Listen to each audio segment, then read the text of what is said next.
Bonjour Leïla. Merci beaucoup d'avoir accepté cette invitation pour nous parler de votre parcours qui va inspirer beaucoup de personnes, des personnes qui cherchent leur voie, qui cherchent du sens, mais aussi des personnes qui cherchent particulièrement à se sentir mieux, à avoir plus de paix dans leur vie. Pour commencer cette interview, est-ce que vous pourriez nous parler un petit peu de vous, d'où est-ce que vous venez, vos origines, vos racines? Oui, avec plaisir. Alors moi, je suis originaire de Saint-Étienne. Je suis née à Saint-Étienne. J'ai fait mes études à Saint-Étienne. J'ai vécu à Saint-Étienne et dans les alentours. Mais je suis une petite verte, comme on dit chez nous. C'est-à-dire? Ah, en fait, Saint-Étienne est toujours assimilée à l'équipe de foot de l'ASS et l'ASS, c'est les Verts. Donc voilà. Une petite Je verte. suis une petite verte, même si ma mère est d'origine lyonnaise et mon père est d'origine pied-noir. Je reste une petite verte dans mon cœur. Génial. Et si on retrace un petit peu du coup votre parcours en tant qu'enfant, est-ce que vous aviez des rêves de métier en particulier? Alors non, aucun. Franchement, j'ai fait toutes mes études sans savoir ce que je voulais faire. Je me suis laissée porter par le vent, par le courant, par les choses. Et souvent, j'ai pas fait des choix par envie. J'ai fait des choix parce que c'était la seule chose qui s'ouvrait à moi à ce moment-là. Mais il faut croire que ces ouvertures étaient les bonnes. Et donc quand on retrace un petit peu vos choix d'orientation, vous vous êtes laissé porter, vous êtes allé jusqu'au bac. Quel bac vous avez choisi du coup à ce moment-là? Alors en fait, mes parents pensaient que pour être dans les meilleures classes, il fallait prendre certaines options. Donc j'ai pris l'allemand. Je ne sais pas dire un mot en allemand, c'est horrible. Et après, j'ai fait un bac S à l'époque, donc scientifique. Et j'étais dans une classe mélangée avec les E, qui étaient les gens qui faisaient du dessin industriel, des choses comme ça. Donc j'ai obtenu mon bac S, voilà, pas toujours facilement, mais je l'ai obtenu. Et donc à l'issue de ce bac S, vers quoi est-ce que vous êtes allé? Université, Donc école? j'avais postulé pour plein d'écoles et le seul endroit où j'ai été prise, c'est à la fac. Ok. À l'époque, il n'y avait pas Parcoursup, mais c'était exactement la même chose puisqu'on avait des dossiers qu'on envoyait. Et voilà. Et donc j'ai atterri à la fac de Saint-Étienne, à la faculté des sciences, où j'ai fait un DUG. J'ai fait une MST, ça s'appelait, Maîtrise des sciences et techniques, dans la plasturgie. Et j'ai continué par un DEA, matériaux macromoléculaires et composites, pour terminer avec une thèse, parce que j'avais fini dans les 5 premières, donc j'ai eu une thèse d'État et j'ai pu faire ma thèse toujours à Saint-Étienne, à la fac de saint étienne. Et à l'issue de cette thèse, quel a été ensuite vos premiers pas, enfin, quels ont été vos premiers pas dans le monde professionnel? Alors en fait, pendant que j'ai fait la thèse, je donnais des cours, hein, puisque comme j'avais une bourse d'État, j'étais moniteur hein, à la faculté, donc je donnais des cours de chimie à ce moment-là. Et donner des cours, j'ai trouvé ça super, ça m'a beaucoup plu. Et j'ai arrêté ma thèse en plein milieu, je ne l'ai pas finie pour plein de raisons. Et donc je suis partie dans l'enseignement, mais pas dans l'enseignement classique avec l'éducation nationale, parce que même si j'avais un bac plus 5, j'avais pas de diplôme pour être dans l'éducation nationale. Donc je suis partie dans le privé. Après, j'ai fait quelques remplacements dans des lycées publics, mais ça reste anecdotique. J'ai fait toute ma carrière d'enseignante dans le privé, dans les CFA, enfin, dans plein d'endroits différents en fait. Et quelle matière avez-vous enseigné, à quel niveau? Alors, j'ai enseigné les maths, la physique, donc physique, chimie, Mhm. à tous les niveaux. J'ai dû faire à peu près tout. J'ai fait collège, lycée, j'ai fait la fac, j'ai fait des BTS, des CAP, des BP. Voilà, et puis je changeais régulièrement, soit de secteur. Donc, j'ai fait dans la métallurgie, j'ai fait dans le bâtiment. Et voilà, pour finir, sur la fin, je faisais surtout pour les BTS et je faisais les maths pour les BTS. Ça représente combien d'années d'enseignement? 25, je dirais 25, 30, ouais, 25, ça doit être à peu près ça, ouais. Wow. 25 années Mm. d'enseignement. À quel moment est-ce que vous avez ressenti l'envie de changer de voie? Qu'est-ce qui s'est passé? Est-ce qu'il y a eu un élément marquant, un événement marquant ou un élément déclencheur? Alors, rien de tout ça. Je m'étais juste dit, quand t'en as marre, t'arrêteras, parce que je voulais pas devenir une prof chiante qui râle, qui se plaint, voilà. Donc, quand j'ai commencé à râler et à me plaindre et à plus aller enseigner avec plaisir, mais avec frustration quelque part, je me suis dit qu'il était temps de changer. J'ai vraiment enseigné avec beaucoup de cœur. Ça a été vraiment, enfin, j'y ai pris beaucoup de plaisir à accompagner tous ces jeunes pendant toutes ces années. Et vers la fin, alors je pense que j'en avais marre, hein, je pense que j'étais fatiguée moi aussi, parce que je suis pas sûre que ça soit un métier qu'on puisse faire toute sa vie. Mais je me suis dit, enfin non, là j'ai plus envie en fait. J'ai plus envie de faire la police pour faire ranger les téléphones. J'ai plus envie de forcer les gens à travailler. J'ai plus envie d'être toujours là derrière à les pousser. C'était devenu trop lourd pour moi, donc j'ai dit bah ben j'arrête. Je vais laisser ma place à ceux qui ont la fougue, l'envie, et parce que je veux pas devenir aigrie en fait. Mm. C'est ni bon ni pour moi ni pour les élèves, donc j'ai décidé d'arrêter. Enfin, j'ai décidé de trouver autre chose à faire. Voilà. Et comment est-ce que, du coup, à ce moment-là, comment est-ce que vous êtes arrivé vers l'hypnose? Qu'est-ce qui vous a amené jusqu'à ce chemin? Alors, ça s'est pas fait facilement. Pendant 5 ans, j'ai cherché ce que je pourrais faire parce que quand on est prof, on se dit qu'on peut faire que ça, qu'on n'est pas capable de faire autre chose. Donc, c'est pas évident de se remettre en question et de s'imaginer dans un nouveau métier. Je savais juste que j'avais du magnétisme, que j'étais capable de barrer le feu. Donc, je me suis dit, je vais essayer de chercher quelque chose vers le soin, toujours vers l'accompagnement, vers la douceur. Donc j'ai regardé la médecine chinoise, la naturopathie, le magnétisme, enfin tout ce qui était lié à ce genre de choses.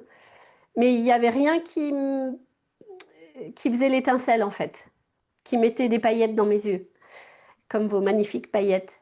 Donc j'ai dit, bah, il faut que je continue de chercher. Et puis un jour, le psychiatre qui me suivait m'a dit, et si vous faisiez de l'hypnose? Et une semaine après, mon médecin traitant m'a dit la même chose. Et là, je me suis dit, c'est un signe. Eh ben, on va le prendre comme un signe. D'ailleurs, il ne se rappelle pas du tout m'avoir dit ça, ni l'un ni l'autre. Mais voilà, je me suis dit, c'est un signe, il faut le prendre. Donc, on y va. Donc, j'ai cherché des écoles qui faisaient l'hypnose et je suis partie là-dessus. Combien d'années est-ce que vous avez fait en termes de formation, du coup, dans l'hypnose quand vous avez commencé? Alors, les formations d'hypnose, elles sont très rapides, c'est des semaines en fait. Donc, on peut D'accord. faire une semaine, puis une autre semaine, puis une autre semaine, en fonction du niveau qu'on veut atteindre. Donc moi, j'ai commencé par faire un mois à Paris, dans une école en hypnose ericksonienne. Mais la manière, alors je trouvais l'outil génial, mais la manière ne me convenait pas. Donc après ce mois-là, j'ai commencé à m'entraîner, mais vraiment, je sentais qu'il y avait un truc qui allait pas, qui résonnait pas en moi. Donc j'ai essayé de trouver une autre façon de pratiquer l'hypnose. Et là, j'ai rencontré, enfin j'ai trouvé Camille Griselin qui fait de l'hypnose sagesse. Et là, ça a été une révélation parce que moi, depuis que j'étais petite, j'écrivais des histoires. Donc, faire de l'hypnose sagesse où on raconte des histoires aux gens, c'était juste incroyable. Donc, je suis allée me former en hypnose sagesse à Cholet, chez Camille, avec le groupe Sagesse. Quand vous dites de raconter des histoires, est-ce que vous pouvez nous en dire un peu plus, plus qu'on comprenne la technique et la différence avec l'hypnose ericksonienne? Oui, alors en hypnose ericksonienne, on fait visualiser les gens, on les met par exemple dans une bulle s'ils ont des allergies et qu'on veut que leurs allergies disparaissent, on les met dans une bulle au milieu d'un champ de pollen, etc. Et ça marche beaucoup avec des visualisations, des ancrages, tout un tas de choses. Alors qu'en hypnose sagesse, on va se servir des contes pour raconter des histoires, pour que la personne puisse s'identifier au héros et se dire, ah bah tiens, le héros, il lui est arrivé ça, il a trouvé ça comme solution. Eh bien moi, si je faisais la même chose que lui, peut-être que j'arriverais à résoudre mon problème. Et donc la grosse différence, elle est là, c'est dans la manière de fonctionner. C'est pas des visualisations, des ancrages et des suggestions. C'est vraiment, on laisse l'inconscient choisir ce qu'il a envie d'ouvrir comme porte et ce qu'il a envie de prendre comme nouvelle direction. Et au niveau du lancement de votre activité, comment ça s'est passé au niveau des premiers pas quand vous vous êtes Donc, lancé? une fois que j'ai été formée, donc la première année après l'hypnose ericksonienne, j'ai fait mes séances en plus de mon métier d'enseignante. Donc pendant les vacances, les soirs, les week-ends, etc. Ensuite, j'ai monté mon entreprise en 2017. Là, j'ai demandé un 70%. Donc, je suis restée 70% enseignante et 30% en hypnose, plus les vacances, plus les soirs, plus les week-ends, etc. Et puis petit à petit, j'ai diminué mon temps de travail parce que comme j'étais seule avec des enfants, je ne pouvais pas me permettre de tout arrêter et d'avoir le stress de réussir pour avoir mon salaire et pouvoir subvenir aux besoins de mes enfants. Donc j'ai préféré le faire vraiment en progressif et augmenter mon temps d'hypnose au fur et à mesure que mon entreprise commençait à être connue et que j'avais du monde en fait. Donc je suis passée de 100 à 70 à 50. Et puis après, à 50, c'était pendant le Covid. Et là, mon ancien directeur m'a dit, bah, non, vous passerez pas à 30. C'est soit vous restez à 50, soit vous partez. Et donc, j'ai décidé de partir. Mais j'étais prête, c'était le bon moment. Voilà, il m'a permis, en fait, au début, j'étais très en colère. Et puis après, je me suis dit, bah non, en fait, il te permet juste de te lancer. Donc, prends-le comme un cadeau et lance-toi. Et comment ça s'est fait au niveau des premiers clients? C'est du bouche à oreille, c'était des petits événements, des ateliers? Alors, au tout départ, j'ai commencé par le faire la première année. En fait, je l'ai fait à des amis, juste pour m'entraîner, entre guillemets. Et puis après, quand j'ai monté mon entreprise, là, ça a été plus des gens que je connaissais pas. Et puis après, le bouche à oreille. En général, quand j'ai une personne, j'ai les frères et sœurs, j'ai les parents, j'ai les enfants, j'ai les oncles, les tantes, les cousins. Donc, ça fait vite du monde. Mhm. Et puis après, oui, j'ai fait des salons, j'ai fait des ateliers, j'ai fait tout un tas de choses. Mais comme l'hypnose sagesse et régressif, c'est souvent un one-shot, il y a une ou deux séances. Il faut sans arrêt trouver des nouvelles personnes parce que les gens, ils viennent pas 10 fois, quoi. Donc, euh, donc il faut que ça se renouvelle perpétuellement. Et du coup, vous nous avez déjà un petit peu donné ces infos, mais qu'est-ce qui vous rend unique dans cette posture, dans votre approche de l'hypnose? Alors, c'est surtout que je pense que je parle avec mon cœur. C'est-à-dire que quand je reçois une personne, je vais me mettre à sa place. Je vais être dans l'empathie totale, c'est-à-dire que je vais prendre la place, je vais me mettre comme si c'était moi qui avais vécu ça, Mhm. et comme si il fallait que je trouve les mots pour me rassurer moi, pour me faire du bien. Donc je me place toujours en fait avec ce regard en disant qu'est-ce que toi, si tu avais vécu ça, qu'est-ce que tu aurais aimé qu'on te dise qui va te permettre de te dépasser, qui va te permettre de surmonter ça, d'accepter et de passer à autre chose en fait. Et je me sers vraiment de ça, c'est-à-dire que je fais pas comme les autres feraient ou comme je le fais en fonction de ce que je ressens moi à l'intérieur. Et comme j'ai beaucoup de sensibilité, je pense que je comprends assez bien les émotions des gens et que j'arrive à trouver les mots pour les rassurer, pour les apaiser. Mhm. Donc, vous le faites avec beaucoup de cœur, avec le cœur, beaucoup d'empathie. Et c'est ce qui vous... Oui, beaucoup d'empathie, mais en même temps, je suis dans la douceur, mais en même temps, je les considère pas comme des victimes. Mhm. Parce que si on est une victime, on ne peut pas changer en fait. Oui. On ne peut pas reprendre le pouvoir sur sa vie. Donc je vais aussi avoir cette notion de force qui va être dans les séances en disant, bah ok, c'est arrivé, ça s'est passé, mais maintenant qu'est-ce qu'on fait quoi? On arrête de regarder le passé et on se base sur le présent, l'avenir, parce que ce qui compte, c'est de rendre justice, c'est de réparer. Et pour faire l'un ou l'autre, quoi qu'il arrive, il faut être heureux. Donc il faut se prendre en main, il faut se bouger et il faut sortir de ce rôle où c'est pas de ma faute, c'est les autres, même si c'est difficile, hein, ce qu'on a pu vivre ou quoi que ce soit. Donc, une grande compréhension pour accompagner la personne à s'en sortir, à aller mieux. Ouais, ouais, ouais. Vous avez ensuite également développé une activité d'autrice. Vous avez publié 30 contes d'auto-hypnose, Histoire d'être heureux avec Xavier Paille. Il y a aussi ce très beau recueil, L'Abondance, 16 contes d'auto-hypnose pour attirer l'abondance d'amour, de chance, d'argent et de créativité. Que permet l'auto-hypnose et comment est-ce qu'elle agit sur le lecteur? Alors, en fait, on a écrit 3 livres avec Xavier, donc celui-là, et le dernier qui est celui-là. Hop. Mm. L'objectif de ces livres, en fait, quand on a fait le premier, on s'est dit, toutes les histoires qu'on raconte aux gens, on les écrit, on les crée. C'est quand même dommage de les garder que pour nous. Et ce qui serait bien, ça serait quand même d'en faire profiter tout le monde. Donc c'est pour ça qu'on a écrit ces livres. Dans ces livres, il y a des contes. C'est les contes thérapeutiques qu'on utilise lors des séances pour permettre à l'inconscient d'ouvrir les portes, de s'apaiser, de libérer des émotions et de commencer à voir les choses sous un autre angle, justement en sortant de cette posture de victime, mais en trouvant des solutions pour son avenir. Donc c'est pour ça qu'on a écrit ces livres-là. Génial. Comment est-ce qu'ils agissent sur le lecteur? Vous dites donc ça vient apaiser l'inconscient, Mm. qu'il puisse s'ouvrir. Eh ben, c'est comme je vous l'ai expliqué tout à l'heure, c'est-à-dire que l'inconscient, il va dire, ah bah le héros de l'histoire, il a fait ça. Et ben moi aussi, je vais utiliser cette technique pour résoudre mon problème. Ah, wow. Et je vais pas me morfondre oh, je vais pas trouver des coupables. Oh non, je vais faire ça parce que si je mets en place cette technique-là, c'est-à-dire que si je suis heureux, eh ben en fait, j'aurais rendu justice et finalement, d'être heureux, c'est la plus belle des justices. Et donc, il va s'identifier aux héros de nos histoires. Génial. Vous disiez que vous créez ces histoires. Est-ce que c'est comment est-ce que vous les créez? Est-ce que c'est une écriture intuitive, inspirée donc enfin, quelque chose qui vous traverse, ou bien voilà c'est une construction mentale? Comment est-ce que vous... Alors, ça change à chaque fois, c'est jamais la même chose. Il y a certaines histoires qui partent de faits réels, soit qui me sont arrivées à moi, soit qui sont arrivées à des personnes de mon entourage ou à des gens que je reçois en séance. Et je m'en sers pour démarrer une histoire.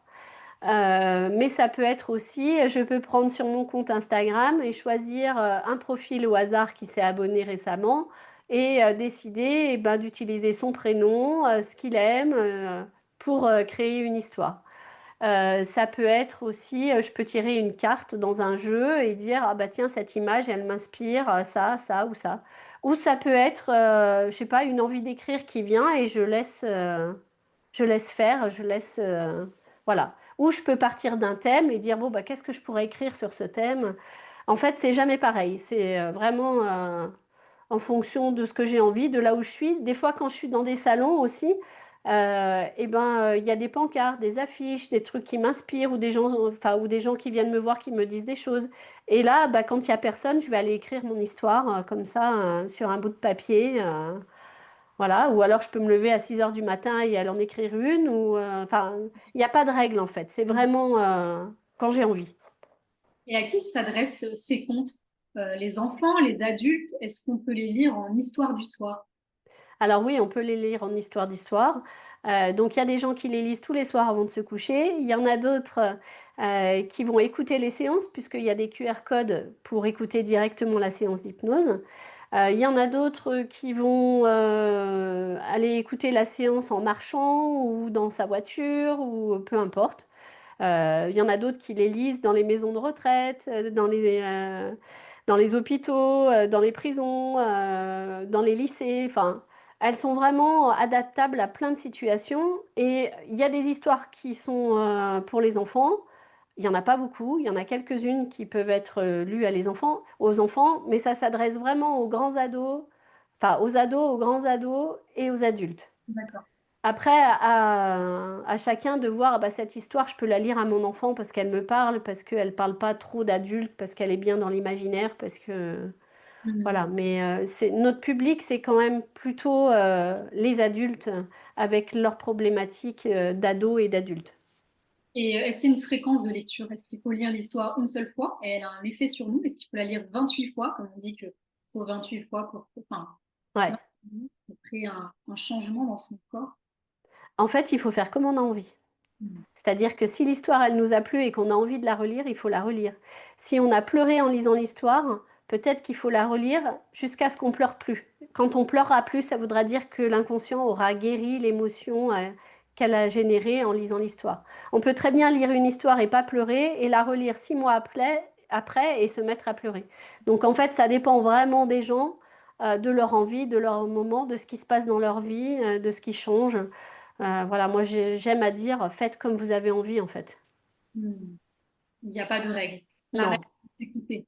oui, Donc, pour clôturer sur ce point donc, des contes d'auto-hypnose qui permettent de travailler sur se guérir, enfin plutôt être en paix, trouver la paix, la sérénité, l'abondance d'amour, de Mm. chance, d'argent et de créativité. On mettra les liens au niveau de la description de cette vidéo. Pour poursuivre Super. cette interview, on va passer à votre livre que vous avez coécrit avec Annette Courteil, qui s'intitule Faire la paix avec ses vies antérieures. Oui, alors c'est celui-là, C'est un beau magnifique. livre, tout Oui, rose. rose, il est tellement beau, le rose est magnifique. Mm. Pourquoi est-ce Alors, c'est que, Emma qui nous fait, Emma Gergos qui nous fait toutes les couvertures de nos livres. Et on travaille avec des musiciens, Yann et Sylvain, qui nous ont fait toutes les musiques qui accompagnent les séances d'hypnose. Donc, on a vraiment travaillé en équipe depuis toutes ces années, donc c'est chouette. sur les différents livres? Mm. Et à chaque fois, les illustrations sont magnifiques. Mm. C'est incroyable. Et ce rose est sublime. Pourquoi est-ce que vous avez eu envie d'écrire ce livre, Olivia? Alors, en fait, dans les livres de contes, on raconte juste les histoires et le travail se fait tout seul. Il n'y a pas besoin de comprendre comment ça marche, voilà. C'est pas de prise de tête, on se pose, on écoute et voilà. Et on avait envie, nous, de faire un livre, entre guillemets, un peu plus pédagogique, parce que je reste quand même prof au départ. Annette, elle était prof d'anglais aussi, donc voilà. Et on avait envie d'expliquer tout ce qu'on avait compris sur l'inconscient. Alors, on n'a pas tout compris, hein, on est bien loin de comprendre comment il fonctionne, mais on avait envie de dire, bah voilà, ça fait 10 ans qu'on fait de l'hypnose à peu près. Voilà ce qu'on a découvert. Voilà ce qu'on a compris. Et peut-être que si vous lisez ce livre, eh ben, vous allez pouvoir comprendre comment votre inconscient fonctionne et aussi comment celui des autres fonctionne. Par exemple, pourquoi une personne aurait la phobie d'un pont alors que, bon, traverser un pont, c'est bon, quoi. Et on a voulu expliquer tout ça pour que bah, les gens puissent se comprendre un peu mieux entre eux et puis se comprendre surtout mieux eux-mêmes. Donc, dans le livre, on a débriefé des centaines de séances d'hypnose, pourquoi les gens sont venus, qu'est-ce qu'on a trouvé, qu'est-ce que ça a changé dans leur vie après, et comment, en fait, en faisant de l'hypnose régressive, qui s'ajoute à l'hypnose sagesse, comment on arrive à dénouer tout ça, à supprimer des migraines, à apaiser des colères, à faire disparaître des phobies, enfin des angoisses, tout un tas de choses. Parce que tout ce que génère l'inconscient, ça a une vraie cause. Ça a un sens. Il fait pas ça pour nous embêter. Il fait ça pour nous réaligner, pour nous faire comprendre des choses, pour guérir une blessure. Et il faut juste aller l'écouter en fait pour que on arrive à rééquilibrer tout ce qui a besoin de l'être. Vous parliez d'hypnose régressive, hypnose sagesse. Quelle est la différence? Alors, l'hypnose sagesse, je m'en sers pour ouvrir les portes en racontant les histoires. Puisque quand je raconte les histoires, l'inconscient, il adore ça. C'est comme un enfant de 6 ans, donc il se dit, ah, chouette, une histoire. Du coup, les gardes baissent la garde et je peux aller directement parler au roi qui est l'inconscient. Une fois que j'ai ouvert les portes avec les histoires, puisqu'il sait comment je travaille avec les histoires, il sait de quelle manière je vais traiter les informations en fait. Et donc là, il accepte d'ouvrir les portes et je peux aller en hypnose régressive, aller trouver l'origine des problématiques. L'hypnose régressive, c'est un code que je mets avec l'inconscient, qu'on appelle le signaling. Je lui propose par exemple de cligner des yeux pour me dire oui, ou alors de déglutir pour me dire oui, ou de bouger un doigt. Et en fonction de ce code, on va aller chercher les émotions et tout ce qui est lié à tout ça. Et quand il dit rien, ça veut dire que c'est non. Donc on navigue entre le oui et les non et je pose des questions pendant une demi-heure pour trouver d'où ça vient en fait. Oui. Le titre, donc on le disait, c'est Faire la paix avec ses vies antérieures. Qu'est-ce qu'une vie antérieure et comment peut-elle se manifester dans notre vie présente? Alors en fait, quand on a une problématique, elle peut venir soit de l'enfance, soit d'un trauma, soit de la vie intra-utérine, soit des liens transgénérationnels, soit d'une vie antérieure. Et en fait, cette vie antérieure, elle est soit réactivée, c'est-à-dire qu'il se passe un événement et d'un coup l'inconscient se dit: ouh là là, mais attends, ça me dit quelque chose. Ah oui, on a vécu ça dans cette vie d'avant. Donc on va aller mettre des trucs en place pour pas que ça se reproduise. Sauf qu'ils partent de programmes qui sont terminés depuis longtemps, sur des périodes qui sont terminées depuis longtemps. Et du coup, ça vient résonner dans notre vie actuelle, mais ça résonne faux en fait, puisqu'on n'est plus sur la même période, avec les mêmes gens, avec les mêmes problématiques, etc. Donc l'objectif de l'hypnose régressive, ça va être d'aller trouver pourquoi il a réactivé cette vie antérieure et qu'est-ce qu'on peut faire pour l'aider à guérir justement cette vie antérieure. Et comment ça se manifeste? Comment on voit que c'est une vie antérieure ou bien, comme vous le disiez, un traumatisme lié à l'enfance? Comment est-ce que ça se manifeste Eh concrètement? ben, alors en fait, je pose les questions et c'est l'inconscient qui me répond. Hmm.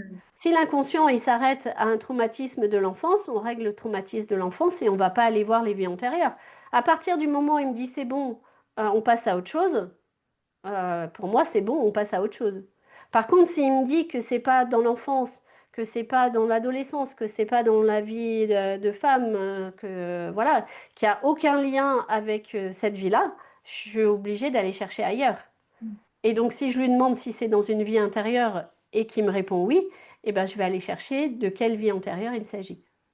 Et quand je disais aussi comment ça se manifeste, c'est plutôt aussi au niveau des personnes que vous accompagnez. Quels Mm. sont les maux physiques, émotionnels ou les troubles que vous pourriez voir par rapport Plein, plein, mais comme sur un traumatisme d'une vie actuelle, hein. C'est exactement la même chose. Par exemple, dans mon cas, moi, j'ai toujours été une petite fille qui était triste. Pourtant, j'étais joyeuse au fond de moi, mais il y avait quand même dans les profondeurs quelque part de triste. Toutes les nuits, je rêvais de mon enterrement. Et je ne savais pas pourquoi je rêvais de mon enterrement, mais si je faisais pas ce rituel d'endormissement où je mourais et où tous les gens venaient me voir et me dire au revoir, je ne pouvais pas m'endormir. Et lors d'une séance d'hypnose, on a découvert à quoi c'était dû. On a retrouvé que j'avais été une petite fille juive de 8 ans avec des nattes qui avait été déportée et avec sa famille. Et quand on a découvert ça, j'ai énormément pleuré. Mais en même temps, c'est comme si on avait retrouvé cette petite fille. Et après la séance, eh ben la tristesse, elle s'est envolée. C'est comme si elle était partie. C'était incroyable. Et j'ai plus jamais fait le rituel de mon enterrement. Parce que la petite fille que j'avais été avait été retrouvée. Elle avait plus besoin, en fait, de vivre ce rituel de l'enterrement. Et incroyable. donc ça, c'est une des choses, mais ça peut être des angoisses. C'est-à-dire que tout va bien dans notre vie, puis d'un coup, on a 40 ans et on se retrouve à avoir des angoisses. On ne sait pas pourquoi. Alors peut-être que ces angoisses, elles ont été générées suite au confinement, suite à la guerre en Ukraine, parce que mine de rien, ces deux événements qui ont réactivé beaucoup de vies antérieures.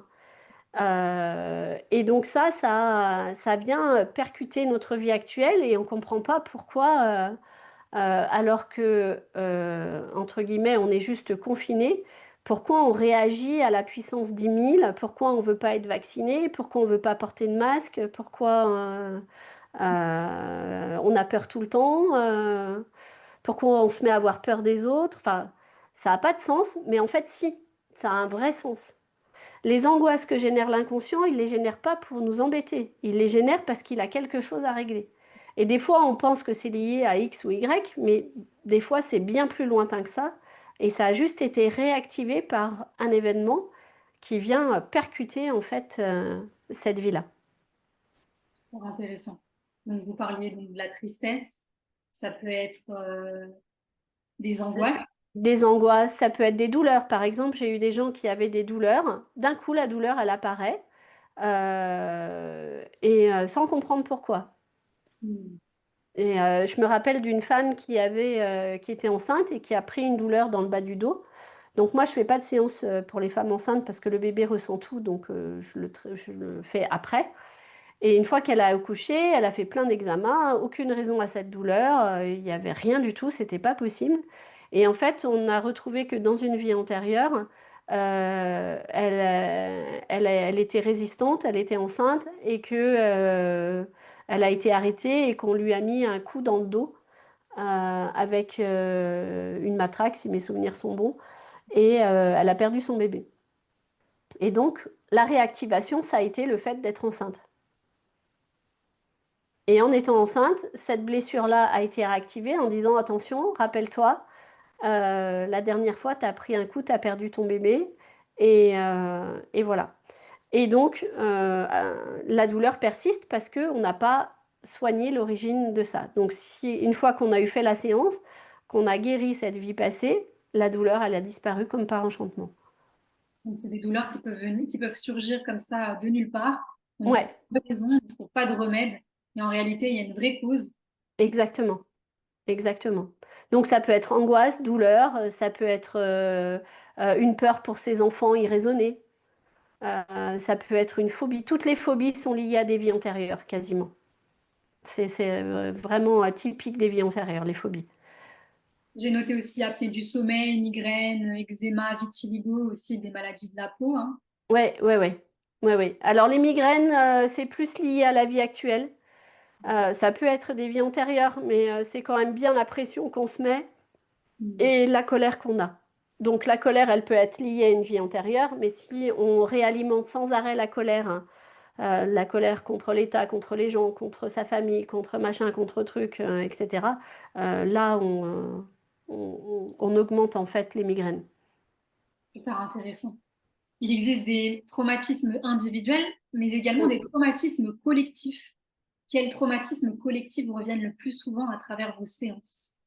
Alors, comme je suis praticienne en France, que on est dans cette période-là, c'est-à-dire ma génération, la vôtre, pas celle de mes parents, mais voilà, à partir de ma génération à moi. Euh, on est né à peu près dans les années 60-70, c'est-à-dire que notre vie antérieure, c'est la Seconde Guerre mondiale ou la Première Guerre mondiale. Et donc, ces traumatismes liés à ces deux guerres font que nous, on va les avoir, on va les porter aujourd'hui. Soit ils ne sont pas réactivés, soit ils sont réactivés. Les gilets jaunes, par exemple, c'est typiquement une réactivation de la guerre de 14-18. Parce que je suis en colère contre l'État, mais en fait, je suis en colère pas contre l'État de maintenant. Je suis en colère contre l'État de 14-18 qui m'a obligée à faire la guerre, qui m'a tuée quand j'ai déserté. Et voilà. Et donc ça, en fait, ça s'est réactivé à ce moment-là. Pour la guerre de 39-45, elle a été réactivée par deux choses. Le Covid, parce qu'on a été enfermés. Et donc, ça rappelle en fait les déportations, où on vérifiait l'étoile jaune, où on vérifiait les gens, leurs origines, tout ça. Et ça a été réveillé par la guerre en Ukraine. Donc, si on enchaîne Gilets jaunes, Covid, guerre en Ukraine, on réveille les deux guerres. Et c'est pour ça que les gens sont si en colère, qui vont si mal, entre guillemets, alors que si on regarde bien avec suffisamment de recul, on n'a aucune raison d'aller mal, hein. On n'est pas en guerre, on a à manger, on a un toit sur notre tête, nos enfants peuvent aller à l'école, on a des hôpitaux pour nous soigner, etc. Sauf que on est bloqué sur nos vies antérieures. Et donc, on raisonne avec ces souvenirs de ces vies antérieures-là. Mais si j'étais aux États-Unis ou en Angleterre, je ne retrouverais pas ces traumatismes collectifs-là. Ça veut Alors, dire peut-être que pas là, l'Angleterre, mais si j'étais en Asie ou si j'étais en Afrique ou si j'étais sur un autre continent, je ne retrouverais pas ces blessures-là. Et d'ailleurs, quand je fais des séances sur des personnes françaises mais vivant à l'étranger, je ne retrouve pas ces souvenirs de guerre-là. puis ça veut dire que l'âme, elle se réincarne dans sa zone géographique. Alors, elle peut changer de zone géographique. Par exemple, là, j'ai fait une séance à un cuisinier et on a retrouvé que lui, il avait fait tous les pays pour pouvoir justement avoir plein de connaissances différentes sur toutes les cultures et tous les continents. Donc, c'était assez rigolo de pouvoir découvrir ça. D'ailleurs, ils ont été récompensés par le Michelin là, cette année et c'est deux jeunes de 25 et 27 ans. Et on voit en fait que toute cette culture culinaire, hein, parce qu'à 25 ans, c'est un peu compliqué d'avoir cette culture culinaire, lui, il l'a parce qu'il l'a engrangée de vie en vie, en fait. Incroyable.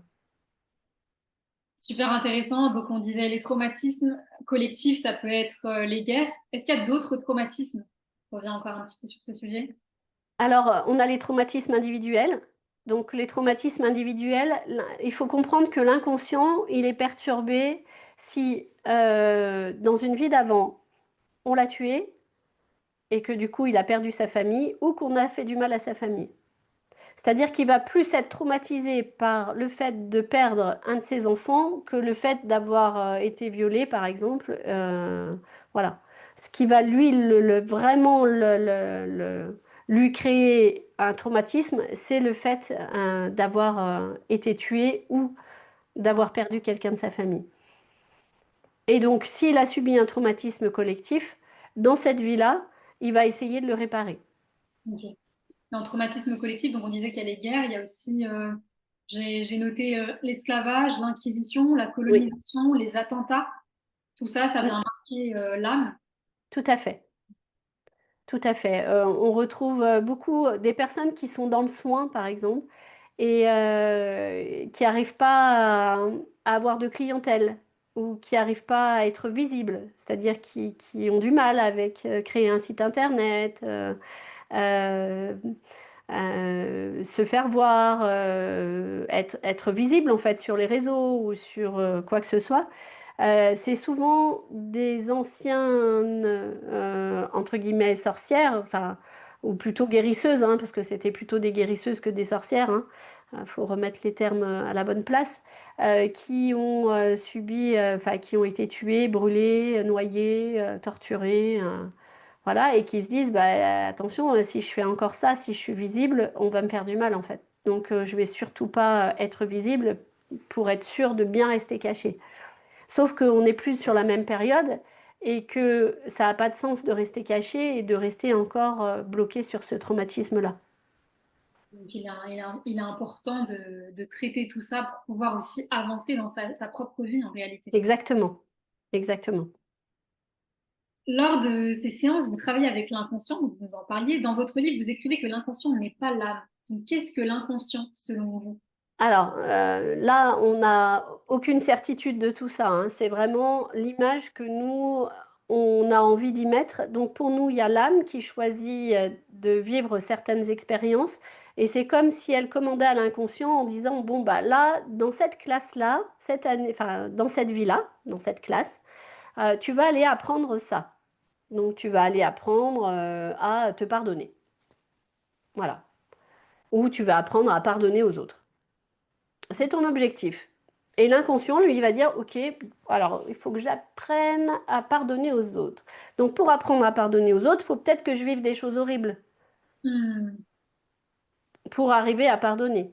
Et c'est l'inconscient qui, lui, va monter un programme, un plan, pour dire, bah voilà, je vais essayer de faire ça pour arriver à l'objectif final qu'on m'a commandé. waouh, ok. Et donc, il va vivre tout un tas d'expériences pour arriver à l'objectif final, se pardonner ou pardonner aux autres. Mais ça peut être plein d'autres thèmes, hein. Ça peut être devenir plus fort, ça peut être plein de choses qu'il aurait envie d'apprendre. Par exemple, comme le jeune qui fait de la cuisine, lui, son objectif, c'est pas de devenir plus fort. Son objectif, c'est d'apprendre tout sur la cuisine. Donc chaque vie, il fait en sorte d'apprendre sur la cuisine. Et donc, bah, du coup, pour rebondir sur ça, donc lui, dans ce cas-là, il a envie de développer sa connaissance culinaire, ses connaissances culinaires. Hmm. Mais l'objectif de l'incarnation successive, quel est l'objectif de l'incarnation successive de notre âme? Et ben d'évoluer, de continuer d'apprendre. Mais ça peut être apprendre en cuisine, ça peut être apprendre dans les émotions, ça peut être apprendre dans la force, ça peut être apprendre dans, dans la musique. Enfin, il y a plein de possibilités en fait. Mais c'est toujours d'apprendre. Pour Enfin, affiner, pour moi, hein. pour affiner, affûter, Pour ça évoluer. évoluer. Vous dites que l'âme choisit ses parents. Pourquoi, selon vous, certaines âmes choisissent des familles difficiles ou des contextes très durs? Alors, parce que je comprenais pas pourquoi des enfants. Est-ce que c'était injuste en fait que des enfants arrivent dans des familles dysfonctionnelles? Est-ce que c'était une sorte de loterie? Ah bah toi, c'est pas de chance, t'as tiré la mauvaise carte, bon courage, et voilà. Et donc, j'ai voulu savoir si l'inconscient choisissait ses parents. Donc, la réponse est oui. Alors ça, il n'y a aucun doute là-dessus, hein. Il les choisit soit parce qu'il les connaît, soit parce qu'il veut les sauver, soit parce qu'il veut devenir plus fort, soit parce que, il a besoin de régler un truc avec eux, peu importe. Soit parce qu'il veut se venger, enfin, plein de possibilités différentes. Euh, et une fois qu'il a choisi ça, mes questions, ça a été justement, bah, pourquoi? Et dans le cadre d'adultes qui ont été violentés par leurs parents, la réponse est souvent la même pour devenir plus fort. Parce que si je subis ça et que je m'en sors, eh ben, je serai super fort en fait. Et voilà. Et si la personne entend cette réponse-là, eh bien, elle voit plus sa vie comme injuste. Mm. Sa vie est plus injuste en fait. C'est elle qui a choisi de vivre ça. Alors Oui. maintenant, pour sa prochaine vie, l'objectif, c'est de lui faire choisir autre chose. Mais voilà, ok, ses parents, ils ont joué le rôle qu'elle leur avait demandé. Eh ben, c'est ok. Mais ça, c'est pas moi qui le dis, c'est leur corps qui répond. Wow. Donc le message, c'est-à-dire que je pourrais pas dire ça à quelqu'un qui vient me voir et qui est assis devant moi et je vais lui dire, ah mais vous avez eu des parents difficiles, c'est parce que vous les avez choisis et puis bah non, il faut accepter ça et puis passer à autre chose quoi, c'est bon. La personne, elle va pas me comprendre, elle va me dire, mais elle est folle, qu'est-ce qu'elle me dit? Elle comprend rien. Mais quand c'est le corps de la personne qui répond ça, Mm. et ben là c'est pas pareil, hein, parce que c'est pas moi. Moi, je pose la question et c'est son corps qui répond et qui dit je les ai choisis parce que je voulais devenir plus fort. Il y a une Ah bah prise de... là, ça change tout. Ouais. Mais je fais jamais de discussion en fait avant avec les personnes consciemment parce que de toute façon, elles peuvent pas entendre ce que je vais leur dire. Ce qui est normal, hein. Parce que tant qu'on l'a pas vécu dans son corps, on peut pas être d'accord avec ça en fait. Comme ils le vivent dans leur corps, il y a une prise de conscience qui est beaucoup plus Ouais. forte, qui Bah incarne. oui, oui, oui. Et puis c'est eux qui répondent, c'est pas moi. Certains enfants se souviennent de leur vie antérieure. Comment s'en rendre compte et surtout quelle posture adopter face à eux? Alors là, j'ai une anecdote incroyable. J'ai fait une séance à une maman. Voilà, on a retrouvé qu'elle avait été déportée, qu'elle était enceinte et que à cette époque-là, les Allemands faisaient des expériences sur les femmes enceintes. Et donc, ils avaient fait sortir son bébé, ils lui avaient fait une césarienne et ils avaient pris son bébé alors qu'elle n'était pas du tout à terme. Voilà. Et donc, on retrouve ça, très bien. Bon, elle digère l'information. Et elle retourne voir son fils et son fils lui dit 2 heures après, sans qu'elle lui demande rien, il lui dit tu sais maman, eh ben, Héloïse, donc sa sœur, ils l'ont fait sortir de ton ventre et après ils l'ont mis dans une machine blanche, dans une grande machine blanche. Et elle lui dit mais pourquoi tu me dis ça? Et il lui dit bah c'est toi qui me l'as dit. Elle lui dit bah non, moi j'ai pas eu de césarienne, Héloïse elle n'est pas sortie. Enfin, elle est sortie naturellement comme toi. Et en fait, le petit, il était persuadé que sa mère lui avait dit quand elle était petite, quand il était petit. Mais en fait, c'était pas sa mère qui lui avait dit, c'est que lui était présent dans cette vie-là et que lui aussi a vécu cette scène et l'a vue. Et en fait, il s'en souvient encore. Les vies antérieures, elles s'effacent vers 6, 7 ans. Donc, quand les enfants jouent ou disent des choses, c'est souvent un lien avec leur vie antérieure, en fait. Et ben, il faut juste accueillir ça. Ok, tu as été soldat, eh ben, c'est très bien, regarde, tu as survécu, tu nous as protégés, c'est génial. Mais maintenant, tu peux peut-être arrêter de faire la guerre parce que tu n'es plus soldat. Et c'est ça, en fait, accueillir les paroles de l'enfant. Et souvent, j'ai vu dans le livre, par rapport aux histoires que vous relatiez, il y a beaucoup de liens entre enfants, parents, de vie antérieure, comme si ils reviennent et ils ont des liens qui sont Oui, différents. Un parent qui devient fils, un fils qui devient père. mm. C'est ça qui est génial, c'est que en sachant tout ça, moi, j'ai plus peur de la mort maintenant. Parce que je sais que quand une personne que j'aime meurt, je sais que je la retrouverai. Et enfin, si j'en ai envie. Et je sais que la mort n'est pas une fin. Oui. Donc, j'ai plus besoin d'avoir peur de la mort. Et donc, si une âme que je connais choisit de s'en aller, bah, c'est OK. C'est OK pour moi. C'est OK pour la mort, c'est OK que les gens que j'aime meurent, et c'est OK que moi je meure un jour, parce que j'aurai fini ce que j'étais venue faire sur cette terre. Mais je reviendrai, donc c'est OK. Chez les personnes que vous avez accompagnées, combien de vies antérieures maximum avez-vous pu explorer? Alors, vu qu'ils viennent qu'une seule fois pour une problématique, je sais pas.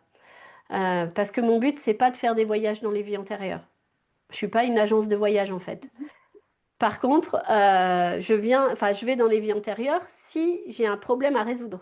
Hmm, Je vais pas aller ouvrir une vie antérieure, créer un problème bien sûr. pour rien. Non, si, s'il y a une problématique, quelque chose qui est coincé, des cauchemars, des angoisses, une douleur, un machin, oui, là j'y vais et je vais aller décoincer tout ça. Mais quand les gens me disent, oui, je voudrais savoir si j'étais avec mon conjoint dans la vie d'avant, bah non, non. Par contre, s'il y a une problématique de couple, si vous êtes dans la colère, si vous vous quittez 10 fois et que vous êtes toujours ensemble, bah là, on peut y aller pour aller décoincer et régler ce qu'il y a à régler dans la vie d'avant. Mais pas comme ça, s'il n'y a rien à régler, en fait. Sûr. Ok, donc ouais, c'est pas un jeu, comme vous dites, une Non, non, voyage. non, parce qu'après, imaginons qu'on retrouve qu'ils étaient ensemble, que l'un l'a quitté ou qu'il l'a tué, eh ben, qu'est-ce qu'on va faire, hein? On va créer des peurs, des angoisses, une colère, alors que peut-être ils essayent juste de réparer si ça s'était mal passé dans la vie d'avant. Donc voilà, on y va vraiment que s'il y a un problème. Connecté que pour pouvoir améliorer les choses. Ouais, ouais, ouais. Dernière question sur cette partie, et ensuite on va bientôt clôturer l'interview. Vous mentionnez que certaines tâches de naissance pourraient être les marques physiques d'une mémoire passée. Pouvez-vous nous en dire plus, nous donner des exemples éventuellement? Alors en fait, a priori, les tâches de naissance, alors j'en ai pas non plus fait 50, hein. Mais sur toutes les tâches de naissance que j'ai trouvées, en fait, quand je vois une tâche de naissance, pour apprendre, je vais demander à l'inconscient à quoi c'est dû. Et c'est souvent dû à un traumatisme qu'on a eu, mais là où la personne, elle a réussi à s'en sortir. C'est-à-dire que, bah, par exemple, une tache de naissance sur la cheville, je me rappelle de la jeune fille qui avait été enfermée quelque part et elle s'était libérée et on avait essayé de l'attraper par la cheville. Et en fait, la tache de naissance était la marque de là où on l'avait attrapée à la cheville. Et elle avait réussi à s'en aller. Et donc, c'était une preuve de sa force, en fait, de son courage, de ce qu'elle avait réussi à vaincre. Et souvent, quand je demande aux gens qui ont des taches de naissance, alors j'en ai jamais fait sur le visage où ça peut être un peu plus problématique, mais en tout cas sur les autres parties du corps, les personnes m'ont toujours dit il est hors de question que ma tache de naissance elle disparaisse. C'est à moi, c'est mon tatouage, c'est ma partie de moi. Donc voilà.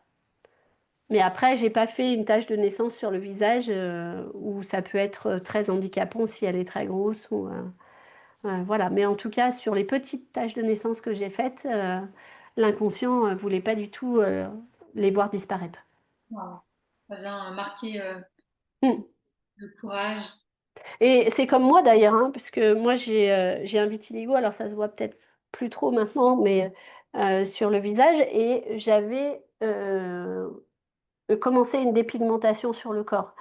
Et j'ai demandé à mon inconscient de repigmenter mon visage, mais par contre de pas toucher ma tache. Parce que je voulais la garder comme un tatouage en fait, comme une preuve que le corps pouvait se régénérer et qu'il pouvait repigmenter alors qu'on nous dit que c'est pas possible de repigmenter comme ça sans rien. Wow. Ouais, c'est impressionnant. C'est comme ça que je vous ai découvert d'ailleurs, c'est sur ce sujet.